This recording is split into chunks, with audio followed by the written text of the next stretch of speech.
वाट। दोस्तों, आज हम मुस्लिम विधि के अंतर्गत स्रोत, संबोध और उद्भव के बारे में पढ़ेंगे। उद्भव या संबोध से शुरू करते हैं कि कॉन्सेप्ट है क्या। तो कॉन्सेप्ट दो चीज को बताता है। कलमा जो है ला इलाहा इल्लल्लाह मोहम्मद रसूलुल्लाह, इसका अर्थ ये है कि अल्लाह एक ईश्वर है, सिर्फ एक अल्लाह ही ईश्वर है, और मोहम्मद जो पैगंबर मोहम्मद हैं वो उनके रसूल हैं या वो उनके दूत हैं। यहाँ पर हम लोग पढ़ेंगे कि मुसलमान है कौन। सबसे पहले तो मुसलमान है कौन, उसके अंतर्गत 5 सिद्धांत दिए गए हैं। उन 5 सिद्धांतों में तौहीद में पूर्ण विश्वास। तौहीद है क्या, अभी मैं बताया हूँ। तौहीद है कलमा है क्या, तो कलमा वही है ला इलाहा इल्लल्लाह मोहम्मद रसूलुल्लाह, आपको बताया हूँ। दूसरा नमाज वह व्यक्ति जो 5 टाइम का नमाज पढ़ता है वो मुसलमान होगा। तीसरा जो रोजा रखता है रमजान के महीने में, अभी रमजान चल रहा है, रमजान के महीने में जो रोजा रखता है, जो सुबह से चल कर शाम तक का उपवास रखते हैं, जिसको रोजा कहते हैं, वो रोजा। चौथा पॉइंट है जकात यानी जो दान वान करता है, गरीब फकीरों को दान किया जाता है, वो जकात है। और हज मक्का या मदीना में जो तीर्थ यात्रा के लिए जो जाते हैं मुस्लिम बंधु, वो हज के अंतर्गत आता है। तो वो हज जो है वो सबको जाने का नहीं है। जिसके पास पैसे हैं या कहीं से भी जिनको जाने की हैसियत हो वो हज कर सकते हैं।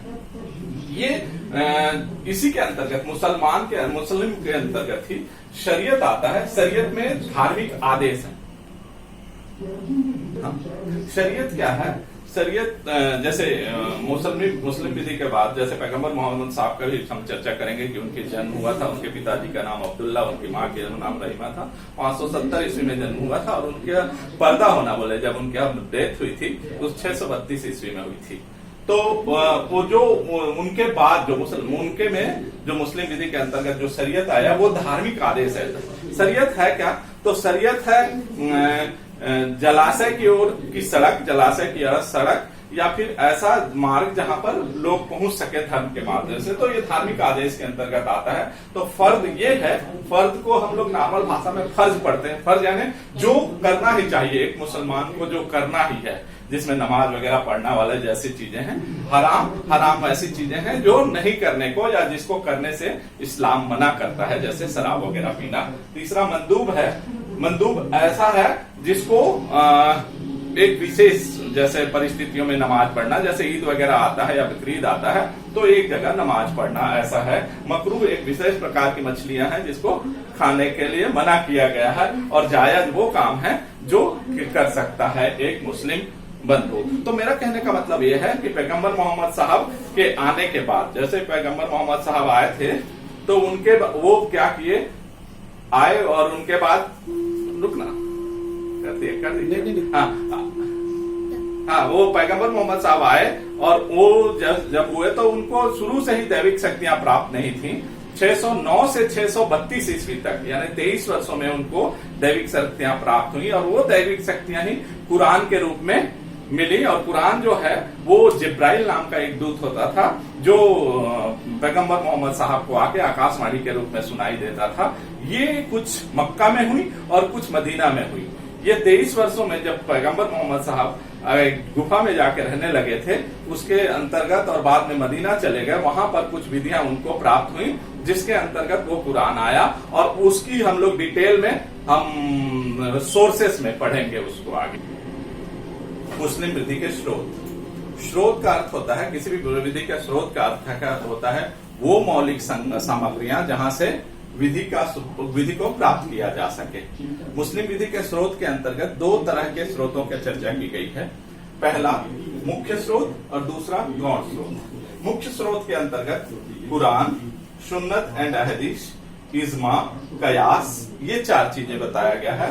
और गौण स्रोत के अंतर्गत उर्फ यानी रिवाज, न्यायिक निर्णय, जुडिशियल डिसीजंस, विधायन, लेजिस्लेशंस एंड न्याय, साम्य या सद्विवेक यानी न्याय यानी जस्टिस, इक्विटी एंड कॉन्शियस, जो इंटर कॉन्शियस की बात करता है। सबसे पहले चलेंगे कुरान मुस्लिम विधि का मुख्य स्रोत है। ये जब भी मुस्लिम विधि की तरफ देखा जाता है तो सबसे पहले कुरान की ओर देखते हैं। ऐसा कोई चीज जो कुरान में दिया गया है तो किसी और चीज को देखने की जरूरत नहीं होती है। कुरान ही हम कह सकते हैं कि महत्वपूर्ण है और इम्पोर्टेंट है। ये सबसे ऊंचा है, जिसको हम लोग हम कह सकते हैं सर्वोच्च और सर्वत्र, मतलब सभी जगह मान्य है। तो चूंकि जैसे मैंने पहले बताया था कि पैगंबर मोहम्मद साहब को दैविक जो आकाशवाणी हुई थी जिब्राइल के माध्यम से, वो 609 से 632 ईस्वी के अंतर्गत होती है, जिसको हम लोग हिजरा वर्ष कह सकते हैं या हिजरा का वर्ष कहा जाता है। उसके अंतर्गत पैगंबर मोहम्मद साहब को लगभग 6666 आयतें मतलब उनको मिला, और ये पैगंबर मोहम्मद साहब अपने अनुयायियों को बताते थे कि इसको यहाँ करना है या इसको ऐसे जमाना है। एक्चुअली अगर ये जो 6666 आयतें कुरान के अंतर्गत हैं, ये टोटल 114 अध्यायों में हैं, जिनको हम अध्यायों को सूरा बोलते हैं। और ये जब अध्याय की बात करते हैं तो ये अध्याय बड़े से लेके, पहला अध्याय को छोड़ दिया जाए एक्सेप्शंस के रूप में, तो बड़े से लेके छोटे की ओर जाते हैं। हर अध्याय में अलग अलग चीजें हैं। ये 6666 आयतों में धर्म के बारे में, राजनीति के बारे में, नैतिकता के बारे में और दंड के बारे में ये सारी चीजें बताया गया है समय समय पर। लेकिन इसमें जो मूल रूप से जो बात आती है, 200 विधियों की बात होती है। उन 200 विधियों में भी 80 विधि ऐसी विधि हैं जो हम कह सकते हैं पारिवारिक विधि है। ये जो मैं बता रहा था कि मक्का और मदीना में जो मिला था इनको, तो बाकी सब मामले जो थे, जो राजनीतिक या नैतिक मामले थे, वो उनको मक्का में मिले थे, और मदीना में केवल वो 200 विधियां मिली थी। और वो 200 विधियां वो थी जो कि उनमें से भी 80 पारिवारिक विधि में से निकाह, मेहर, तालाक और विरासत जैसी चीजें हैं जो कि उसके अंतर्गत दी गई हैं। अब ये 6666 आयतें हैं, इनका संकलन, ये वास्तव में कोई संहिता ना होकर संकलित किया गया है, और ये संशोधित विधि के अंतर्गत आता है। ये उस समय के हिसाब से और महत्व की दृष्टि से बहुत इंपॉर्टेंट है। ये पैगंबर मोहम्मद साहब के रहते समय ही इनका संकलन न तो किया गया था और न ही वो ये विशेष अपने वो जो ओरिजिनल रूप में जो आज प्रस्तुत मिलता है उस रूप में मिला था। पैगंबर मोहम्मद साहब के जब पर्दा हुआ, यानी उनकी जब डेथ हुई, तो खलीफा बने उनके मतलब उनकी गद्दी को कौन ले, इसकी भी चर्चा करेंगे। तो शिया विधि, सुन्नी विधि हुए, और पैगंबर मोहम्मद साहब का जो दो बंद में थे कि जो सोचते थे कि पैगंबर मोहम्मद साहब के परिवार से आए वो लोग शिया लोग थे, और कुछ लोग सोचते थे जो कि चुनाव करके आए वो लोग थे।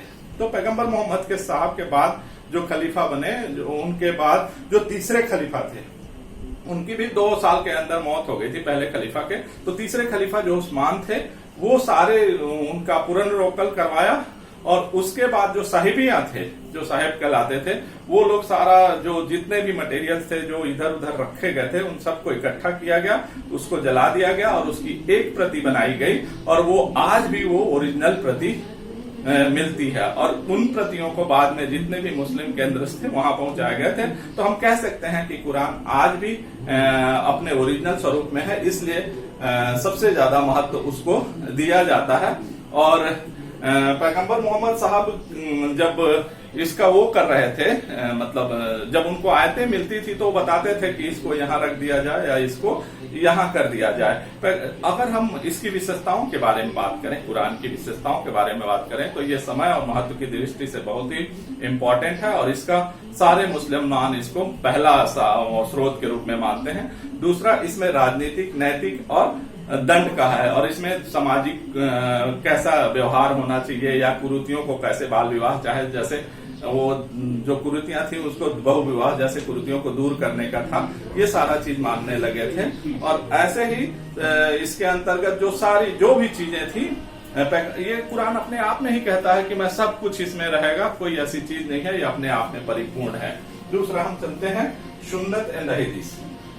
पैगंबर मोहम्मद साहब के जो व्याख्यान थे या जो कहते थे, जो बकते थे, वो सुन्नत के अंतर्गत आता था, सुन्नत एंड अहदीस के अंतर्गत आता था। और सुन्नत एंड अहदीस में कुछ ऐसी चीजें थी जो जिनका वो व्यवहार करते थे, या कुछ ऐसी चीजें थी जिसपे वो मौन स्वीकृति देते थे। तो तीनों चीज मिलकर सुन्नत एंड अहदीस के अंतर्गत आता था। तो पैगंबर मोहम्मद साहब जिस चीज को बोलते थे या जिस पर विनिश्चय देते थे, या उसके बारे में अगर कुछ मौन स्वीकृति या जैसा करते थे, ये सुन्नत हदीस के अंतर्गत आता था। ये हदीस क्या है, कौन रखे, तो ये कहते थे कि अपने अनुयायियों से या अपने जो जो मित्रगण थे या जो कह सकते हैं जो उनके कंपेनियन, जो उनके साथी थे, उनको कहते थे कि जो मैं कहता हूं उसको लिख लिया करो, दिल से याद कर लिया करो, ताकि ये काम आएगा बाद में।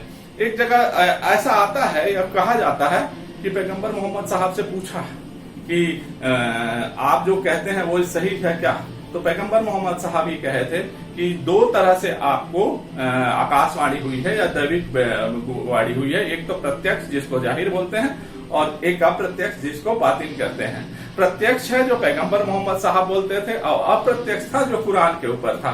तो कुरान मेन था, और अगर उसमें से कुछ ना मिले तो वो अहदीस के तरफ देखा जाता था। अहदीस को कौन अहदीस, सब लोग की बात तो थी नहीं, तो इस अहदीस को करने वाले, जब अपन कहें कि अहदीस की किस्में कौन थी, तो एक अहदीस फॉइल है जो उनपे विनिश्चय या जैसा बोलते थे वो है। अहदीस कौल है, कौल का मतलब जैसा उन्होंने जिसको स्वीकृति दिया है, और अहदीस तकरीर थी जिसके बारे में वो मौन स्वीकृति देते थे, यानी कुछ बोलते नहीं थे और स्वीकार कर लेते थे कि जो ठीक हो रहा है वो हो रहा है। अहदीस को याद करने के लिए कौन था, तो कौन अहदीस के बारे में बताएगा, इसकी भी ध्यान वो करना है। तो इसमें 4 चीजों की जरूरत होती है कि अहदीस कौन बता सकता है। तो एक व्यक्ति जो मुसलमान हो, स्वचित हो, वयस्क हो, और याद करने की शक्ति रखता है, और सच्चरित्र व्यक्ति हो, यानी अपना मिला जुला के बताने वाला व्यक्ति न हो, वो अहदीस रख सकता है। तो अहदीसों को भी जैसे पैगंबर अहदीस का ही बात आता है, तो कुरान के 2-3 जगह ऐसा वर्णन है कि अहदीस को क्यों हम माने। तो एक जगह कुरान में आता है कि मैं अपने जो आप क्या करो, एक तो मैं कुरान देके जा रहा हूं वो है, और दूसरा जो पैगंबर मोहम्मद साहब हैं उनकी बातों को मानो। ऐसा कुरान में कहा गया है कि जो पैगंबर मोहम्मद साहब बोलते हैं वो अपनी मर्जी से कुछ नहीं बोलते, सब अल्लाह बुलवाता है या मैं बुलवाता हूं। इसके कारण ही अहदीस का भी बहुत इंपॉर्टेंट है। तो अहदीस कहने वाले लोग को भी कैसे होना चाहिए, तो वो 4 चीज मैं बता दिया हूं। वो कौन होंगे, तो मुसलमान होंगे, स्वचरित्र होंगे, वो सारा चीज है। नेक्स्ट आता है इज्मा। इज्मा का अर्थ होता है मतैक्य। मतैक्य का मतलब एग्री होना। एग्री होने का अर्थ ये है कि कोई व्यक्ति मान लीजिए किसी विशेष परिस्थिति में, विशेष काल में किसी चीज पे एग्री हो जाए। जैसे मैंने पहले ही बता दिया हूं कि ये कुरान में जो चीज है उसमें कोई डाउट ही नहीं करना है कि ये बोल रहा है, मतलब आप मानेंगे।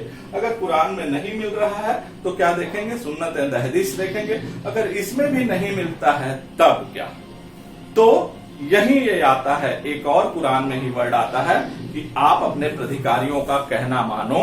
और प्राधिकारी कौन होंगे, तो वो होंगे जिसको मुजतहिद बोलते हैं। मुजतहिद यानी विधिवेत्ता। विधिवेत्ता कौन है, जिनको विधि की जानकारी है, जो विधि को समझ सकते हैं। तो याद करने की शक्ति वाला मुसलमान हो, स्वस्थित हो, वयस्क हो, ये 4 मुजाहिद होंगे। और ये किसी भी प्रश्न पर, विशेष काल में किसी प्रश्न को पर कोई जो अपना मत करेंगे, और ये मत कैसे ही करेंगे, तो कुरान एंड सुन्नत एंड हदीस के अनुसार ही उसमें मत देने वाले होंगे। तो ये अगर हम इज्मा का ही बात करें, तो इज्मा देने के लिए कौन लोग होते हैं, तो जो कंपेनियन हैं, जो पैगंबर मोहम्मद साहब के साथ रहे हैं, उनके साथ उनका इज्मा सर्वश्रेष्ठ होता है, और उस इज्मा को ज्यादातर लोग मानते हैं। उसके बाद सेकंड नंबर आता है कि वो पैगंबर मोहम्मद साहब के साथ नहीं तो रहे हैं, लेकिन पैगंबर मोहम्मद साहब के साथ रहने वालों के उत्तराधिकारी रहे हैं, उनका भी इज्मा को महत्व माना जाता है। और तीसरा वो है जो कि पैगंबर मोहम्मद साहब के उत्तराधिकारी, अनुयायियों के उत्तराधिकारी हैं, उनका इज्मा को उतना महत्व नहीं दिया जाता है। कुरान में ही एक वर्ड आता है कि इज्मा को महत्व क्यों दिया जाए, तो कुरान में ऐसा कहा गया है कि अल्लाह अपने बंदों को किसी भी गलत काम पे एग्री करने नहीं देता या उसमें सहमत होने नहीं देता है, इसलिए इज्मा का महत्व है।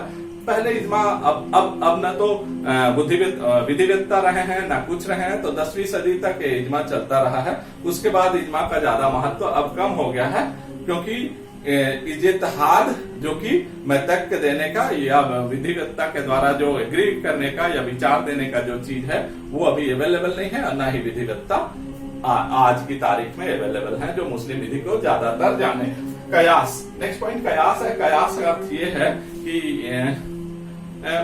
ये भी एक हदीस से ही निकल के आता है कि पैगंबर मोहम्मद साहब अपने नौकर से पूछे कि भाई तेरे सामने कोई प्रश्न आ जाएगा तो तू क्या करेगा। तो नौकर ने कहा कि मैं अल्लाह की किताब देखूंगा। अल्लाह की किताब मतलब कुरान देखूंगा और कुरान से हल करूंगा। तो पैगंबर साहब बोले कि अगर कुरान में भी नहीं मिला तो क्या करेगा। तो बोले मैं आपकी सुन्नत हदीस आप जैसा बताए हैं उसकी बात करूंगा और उसको देखूंगा। पैगंबर मोहम्मद साहब बोले कि अगर उसमें भी नहीं मिला तो क्या करेगा। तो बोले मैं अपनी बुद्धि के हिसाब से विचार करूंगा। तब पैगंबर मोहम्मद साहब अपने हाथ दोनों ऊपर उठा के बोले अल्लाह तो अपने बंदों को, नेक बंदों को अपनी राह दिखा देता है। तो ये चौथा तरह का जो प्राइमरी सोर्सेस है उसमें कयास भी आता है कि कयास कौन करेगा। तो ऐसा बंदा, और ये कयास कहां से होगा, तो कयास कहीं और से जाके नहीं होगा, ये 3 चीज के होगा। अगर हम सुन्नी विधि की बात करें तो सुन्नी विधि वाले जो 4 स्कूल हैं वो कयास को मानते हैं, लेकिन शिया विधि केवल ये 3 चीज को ही मानता है जो मुख्य स्रोत के अंतर्गत आता है। गौण स्रोत में चलते हैं। गौण स्रोत में उर्फ या रिवाज क्या है, जो पैगंबर, जैसे मैंने आपको बताया कि पैगंबर मोहम्मद साहब किसी भी बात पे एग्री हो जाते थे और वो चलता रहा है बहुत दिन तक, बहुत जगह तक चला है और कई दिनों से चला आ रहा है। तो ऐसा रिवाज या उर्फ जो है वो भी मुस्लिम विधि के अंतर्गत सोर्स में या स्रोत में आता है। जैसे नमाज वगैरह की बात होती है या धर्म से जुड़े बात होती है तो वो रिवाजों पे चलती है।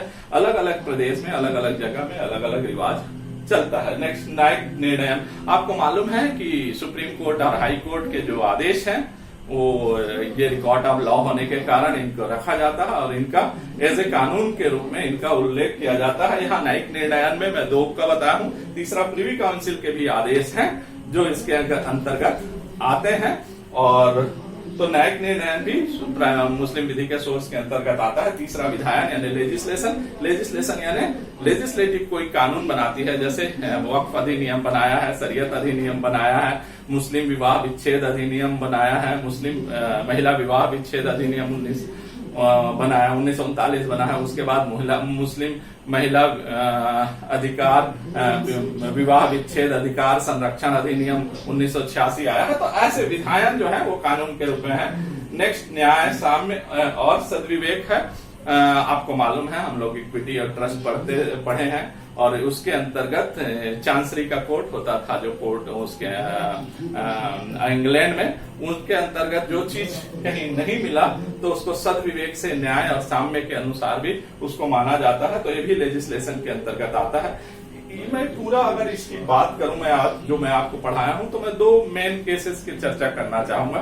एक नैरातकार्थ बनाम पराखल का केस है। वो जो कलमा की बात करता है कि वही ला इलाहा इल्लल्लाह मोहम्मद रसूलुल्लाह, जो उसको मानता है वो मुसलमान है। और दूसरा, ये कुरान और सुन्नत में एक जो बात करता है वो है कि अगर एक जजमेंट है कि कुरान में अगर कोई चीज हो गया है और उसका वो कौन करेगा, क्या कहते हैं, इंटरप्रिटेशन कौन करेगा। तो अगर हिदाया या इमामियों के द्वारा अगर न्याय निर्णयन हो गया है तो उसका न्याय निर्णयन करने की शक्ति कोर्ट के पास भी नहीं है।